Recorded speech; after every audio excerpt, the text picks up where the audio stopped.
जो आप सभी का स्वागत है आपके अपने YouTube channel physics with Vikas sir में। 5 नंबर की इंपॉर्टेंट कॉन्सेप्ट है संधारित्र के परावैद्युत पर प्रेरित आवेश। बहुत इंपॉर्टेंट है, हमारे साथ बने रहिए। सबसे पहले हम हेडिंग का पोस्टमार्टम करते हैं। संधारित्र लिखा है, संधारित्र से सीधा तात्पर्य है कि ऐसी दो प्लेटों का समूह जिसमें एक प्लेट धनावेशित वहीं दूसरी प्लेट ऋणावेशित हो के परावैद्युत का मतलब एक ऐसा पदार्थ जिसे हम विद्युत रोधी, कुचालक या अचालक भी कह सकते हैं, यानी जिसमें विद्युत धारा का प्रवाह ना हो सके। पर प्रेरित मतलब उत्पन्न होने वाला, यानी परावैद्युत पदार्थ पर उत्पन्न होने वाले आवेश का मान हमें ज्ञात करना है। आइए हम शुरुआत करते हैं। सबसे पहले हमने संधारित्र की दो प्लेटें बना ली। एक प्लेट को धनावेशित और दूसरी प्लेट को हमने ऋणावेशित करके रखा है। प्रथम प्लेट पर जो आवेश है वो प्लस क्यू और दूसरी प्लेट पर जो आवेश है वो माइनस क्यू, यानी एक दूसरे के समान परिमाण व विपरीत प्रकार का आवेश होता है। इसका पृष्ठ आवेश घनत्व हमने दोनों का क्या मान लिया, सिग्मा, जिसमें दोनों प्लेटों का क्षेत्रफल भी कैसा है, ए, यानी दोनों समान क्षेत्रफल की भी है, समान पृष्ठ घनत्व तो दोनों का है आपस में, और आवेश भी दोनों पर समान है। इतनी बातें क्लियर हो गई। अब हम यहाँ पे एक कॉन्सेप्ट लगाने वाले हैं। सबसे पहले आपको सेकंड चैप्टर की गॉस की प्रमेय का अनुप्रयोग याद करना पड़ेगा, जहाँ पे अनंत विस्तार की समतल आवेशित अचालक चादर के निकट वैद्युत क्षेत्र की तीव्रता का निगमन करवाया था।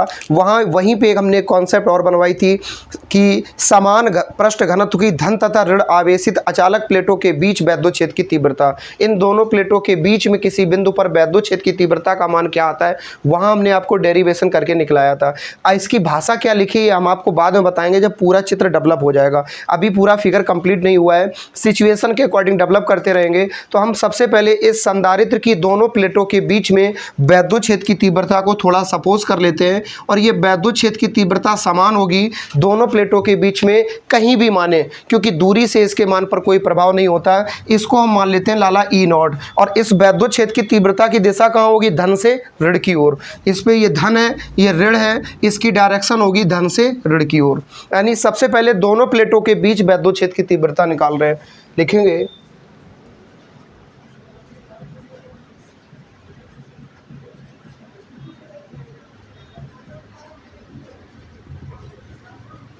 दोनों प्लेटों के बीच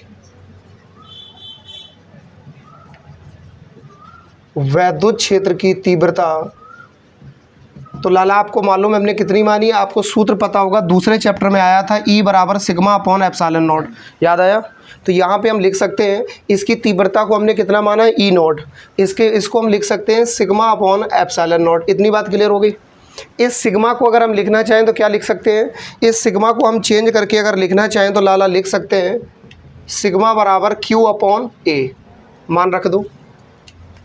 तो फाइनली हमें एक स्टेज प्राप्त हो गई, E नॉट बराबर, इस सिग्मा की जगह लिखेंगे हम Q अपॉन A, और एप्सिलॉन नॉट पहले से है, बस इसको यहीं छोड़ दो। इतनी बात क्लियर हो गई। एक सिचुएशन हमने निकाल ली, संधारित्र की दोनों प्लेटों के बीच में एक बिंदु हमने माना, वहाँ वैद्युत क्षेत्र की तीव्रता E नॉट का मान निकल आया।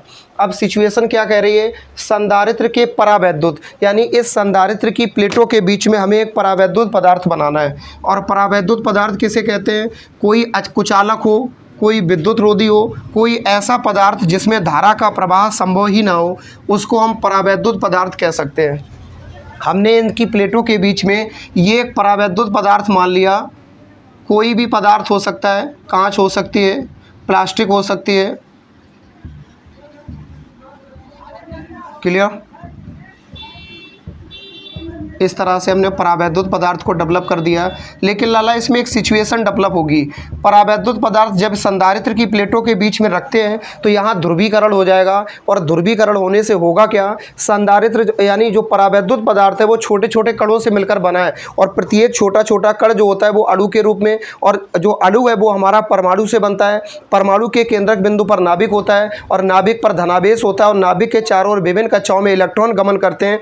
जिन कक्षाओं में इलेक्ट्रॉन गमन करते हैं उन पर ऋणावेश होता है, यानी संपूर्ण जो ऋणावेश होगा वो हमारी धनावेशित प्लेट की ओर आ जाएगा। यानी ऋणावेश कहाँ आ जाएगा, इस परावैद्युत पदार्थ का ऋणावेश इधर आ जाएगा। इतनी बात क्लियर हुई। जितना इसके अंदर ऋणावेश होगा, ये डॉट डॉट करके जो लल्ला हमने बनाया है इसके अंदर पूरा, ये डॉट डॉट करके पूरा हमने परावैद्युत पदार्थ को सॉलिड दिखाया कि कोई एक ठोस वस्तु है, लेकिन इसके अंदर जितना ऋणावेश होगा, आपको हमने इस वाले मार्कर से बना के देख लिया, वो इस किनारे की तरफ आ जाएगा, और जितना धनावेश होगा वो इस ऋण प्लेट की ओर आकर्षित हो जाएगा, यानी संपूर्ण धनावेश इधर आकर्षित हो जाएगा। इतनी बातें क्लियर हो गई।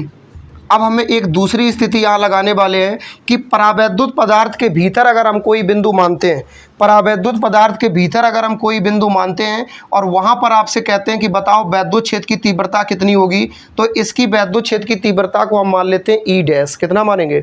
इस परावैद्युत पदार्थ के कारण वैद्युत क्षेत्र की तीव्रता ई डैश है। बताओ इसकी दिशा कहाँ होगी? आपको हमने बताया है वैद्युत क्षेत्र की तीव्रता की दिशा धन से ऋण की ओर होती है। अब परावैद्युत पदार्थ का धन ये है और ऋण ये है, तो इसकी दिशा कहाँ होगी? इधर की ओर। लॉजिक क्लियर हो गया? इस सिर्फ परावैद्युत पदार्थ के लिए हम वैद्युत क्षेत्र निकाल रहे हैं, तो लिखेंगे, इसको यहीं छोड़ दिया है, परावैद्युत पदार्थ के लिए वैद्युत क्षेत्र। तो बताओ फिर से वही फॉर्मूला, ई बराबर सिग्मा अपॉन एप्सिलॉन नॉट, तो फिर से रख दो ई बराबर सिग्मा अपॉन एप्सिलॉन नॉट। लेकिन यहाँ पे वैद्युत क्षेत्र की तीव्रता को हमने क्या माना है? ई डैश। सिग्मा हमारा क्या रहेगा? इसके लिए ध्यान से समझ लो, इसके लिए जो आवेश हम मान रहे हैं वो कितना मान रहे हैं? Q dash. इस सिरे पे जो होगा वो माइनस क्यू डैश, और इस सिरे पे होगा वो प्लस क्यू डैश। जब इसका plus Q dash minus Q dash आवेश है, तो पृष्ठ आवेश घनत्व में भी क्या लगा देंगे? डैश। डैश से मतलब क्या है कि जितना इसका पृष्ठ आवेश घनत्व है, जितना इसका आवेश है, उतना इसका नहीं है, कुछ अलग है। बात क्लियर हो गई? क्योंकि ये संधारित्र की प्लेटें हैं और ये परावैद्युत पदार्थ है। अब कंसंट्रेट करो, तो जब ई डैश है तो सिग्मा क्या होगा? Sigma dash. एप्सिलॉन नॉट नहीं बदलेगा क्योंकि एप्सिलॉन नॉट का मान कैसा है? कांस्टेंट। यहाँ पे अगर हम सिग्मा डैश को कुछ लिखना चाहें तो क्या लिख सकते हैं?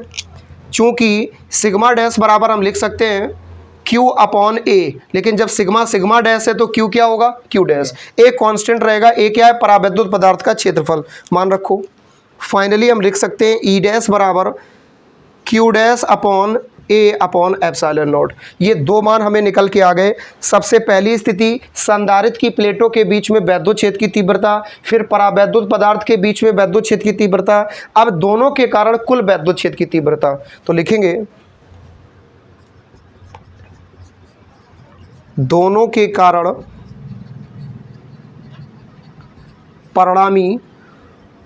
हम आपसे पूछना चाहते हैं, आप हमें बताइए, हम आपसे समझना चाहते हैं, आप कॉन्सेप्ट को एक्सप्लेन करके बताइए, दोनों के कारण परिणामी वैद्युत क्षेत्र की तीव्रता क्या होगी? दोनों को जोड़ देंगे, लेकिन दिशाओं के अनुरूप। इसकी दिशा कहाँ है? उधर। और इसकी दिशा कहाँ है? इधर। यानी कि इसकी दिशा उधर और इसकी दिशा इधर, दोनों विपरीत जा रहे हैं, तो दोनों की परिणामी क्या होगा? घट जाएगी। यानी फाइनली हम लिख सकते हैं परिणामी वैद्युत क्षेत्र की तीव्रता ई बराबर ई नॉट माइनस ई डैश। हल करो, ई का मान हमें निकालना है। ई नॉट का मान कितना है? Q upon A epsilon nought minus E dash का मान कितना है? Q dash upon A epsilon not. इसको मान लेंगे समीकरण नंबर 1। इसको यहीं छोड़ दो। हमने क्या किया अभी तक?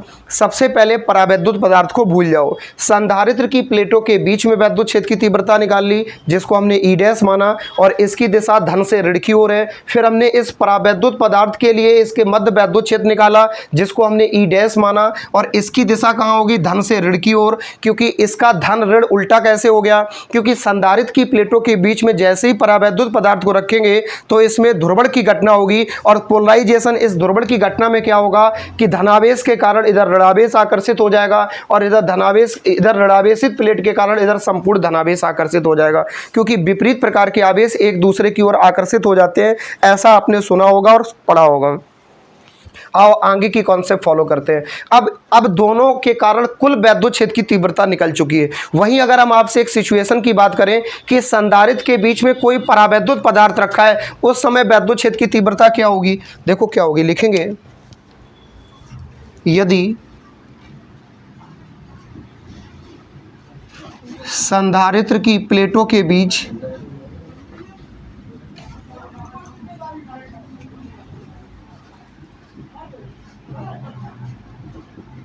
परावैद्युत पदार्थ है तो क्या होगा तो वैद्युत क्षेत्र की तीव्रता हम लिख सकते हैं E बराबर सिग्मा अपॉन के एप्सिलॉन नॉट। बड़ी बेसिक सी बात है, जब परावैद्युत पदार्थ है उसके माध्यम का परावैद्युतांक तो जुड़ जाएगा।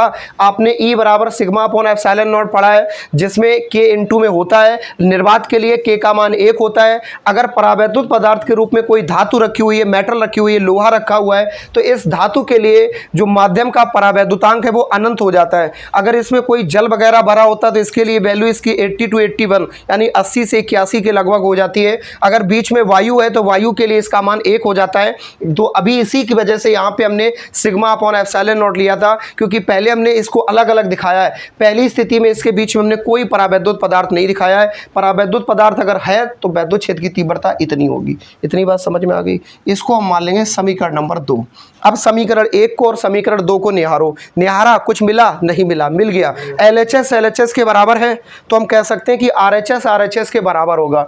लिखेंगे समीकरण 1 व 2 में LHS बराबर LHS है तो RHS बराबर RHS होगा।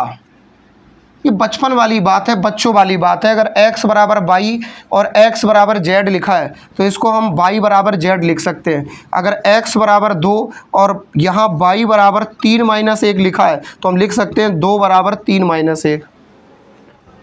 देखो इसको भी हल करो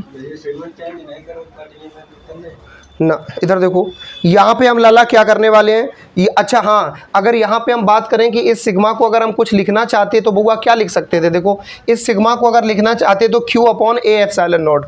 ये बेसिक सी बात है, आपको भी पता है। अगर इसको लिखना चाहते तो लिख सकते हैं Q अपॉन के एप्सिलॉन नॉट हो जाएगा। अब कहोगे लाला कैसे हो गया? ये ऐसे हो गया कि यहाँ पे जो सिग्मा है इसको हम क्या लिख सकते हैं? Q upon A।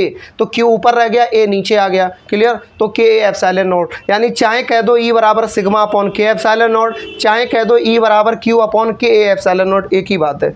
कन्फ्यूज़ ना हो जाना। अब जगह नहीं तो नीचे की लाइन में लिख देते हैं। अब ये मत सोचना कि 2 बार बराबर कैसे आ गया। 2 बार बराबर नहीं आ गया, भड़बड़ा जाओ एकदम से। चलो RHS को RHS के बराबर लिखो। तो हम RHS इसका ये वाला उठाओ, Q upon A epsilon nought minus Q डॉस अपॉन A एप्सिलॉन नॉट बराबर Q अपॉन के A एप्सिलॉन नॉट। आगे बढ़े, चलो हल करो। अब ये ना कहना सर इसको काट दो, अभी नहीं काट सकते, बीच में क्या लगा इधर माइनस, भले ही ये बराबर है। पहले इनको कायदे से हल करो। तो इसके बटे में जितना इसके बटे में जितना बराबर है, जब दोनों के हर बराबर हैं तो ऊपर में अंश को आपस में चिन्ह सहित जोड़ सकते हैं। यहाँ पे हम लिखेंगे Q माइनस Q डैश, नीचे क्या रह गया? A epsilon not. कोई दिक्कत तो नहीं। बराबर में क्या लिखा है? Q अपॉन के A एप्सिलॉन नॉट। अब कहोगे सर करना क्या चाहते हो? जो करना चाहते हैं वो है हमें प्रेरित आवेश का मान निकालना है। किसमें? परावैद्युत पदार्थ पर। और परावैद्युत पदार्थ पर उपस्थित आवेश का मान हमने कितना माना है? Q dash. बस Q डैश का मान चाहिए। चलो कि A एप्सिलॉन नॉट से A एप्सिलॉन नॉट कट गया, यानी Q माइनस Q डैश बराबर आ गया Q अपॉन K। इतनी बात क्लियर हुई? अगर हमें Q डैश का मान चाहिए तो ये वाला Q कहाँ चला जाएगा? उधर भेज दो।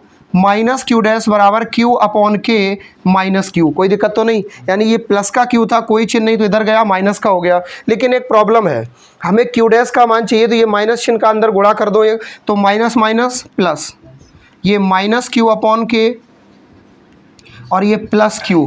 इतनी बात क्लियर हो गई? अब इसको हमें हल करना है। आप एक बात बताओ, इसको आगे पीछे करके लिख सकते हैं, यानी Q डैश बराबर Q minus Q upon K। Answer तो आ गया लेकिन अरेंज करके लिख दो। इससे Q कॉमन ले लो, उस साइड से Q कॉमन ले लिया, अंदर क्या बचा? 1 माइनस 1 अपॉन K। यही हमारा फाइनल आंसर निकल आया। यानी प्रेरित आवेश का मान उस आवेश पर भी निर्भर करेगा और बीच के परावैद्युत पदार्थ पर भी निर्भर करेगा। परावैद्युत पदार्थ के अनुसार ही इस प्रेरित आवेश का मान होगा। बेटा हम उम्मीद करते हैं कि आपको वीडियो पसंद आया हो। जो कॉन्सेप्ट कम समझ में आई रिपीट करके देख लेना, लेकिन हम आपको स्क्रीनशॉट लेने का मौका भरपूर देंगे। कायदे से स्क्रीनशॉट ले लीजिए। चैनल को सब्सक्राइब करना और वीडियो को लाइक करना ना भूलें। रुक जाओ।